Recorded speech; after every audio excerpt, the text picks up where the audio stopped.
ഇന്ന് ഞാൻ ഇൻസ്റ്റയിൽ ഒരു വീഡിയോ കണ്ടു. കണ്ടന്റ് എന്താന്ന് വെച്ചാൽ നമ്മുടെ തമിഴ് ബിഗ് ബോസിൽ ഇതുപോലെ ഒരു ഗസ്റ്റ് വരുന്നതാണ്. ഗസ്റ്റ് ആരാണെന്ന് ഞാൻ പേര് പറയുന്നില്ല. കുറച്ച് അഗ്രസീവായിട്ടുള്ള അല്ലെ കുറേ പ്രശ്നങ്ങൾ സീസണിൽ ഉണ്ടാക്കിയിട്ടുള്ള ഒരു ഗസ്റ്റാണ്. ആളുടെ സീസണിൽ നല്ല ബഹളം ഉണ്ടാക്കിയ ഗസ്റ്റ് ആയതുകൊണ്ട് ഹൗസ് മേറ്റ്സ് ഒക്കെ നല്ല പേടിച്ച് നല്ല കോൺഷ്യസ് ആയിട്ടാണ് നിൽക്കുന്നത്.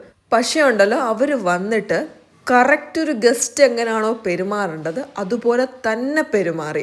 അവർ പുറത്ത് പേഴ്സണൽ ലൈഫിലും അവർ ഇഷ്ടം പോലെ പ്രശ്നം ഉണ്ടാക്കുന്ന ഒരാളാണ്. അപ്പോൾ അത് വെച്ചിട്ടാണ് ഹൗസ് മേറ്റ്സ് നിൽക്കുന്നത്. പക്ഷെ ഇവരെന്ത് നീറ്റായിട്ടാണ് കയറി വന്നു, ജ്യൂസ് കുടിച്ചു, അകത്ത് കയറി റൂംസൊക്കെ ചെക്ക് ചെയ്തു, ബെഡൊക്കെ പുതിയതാണോ വിരിച്ചേക്കുന്നതെന്ന് ചോദിച്ചു. നല്ല നല്ല ഡീസൻ്റായിട്ട് പെരുമാറി. റിയാസ് അത് കണ്ടു പഠിക്കണം.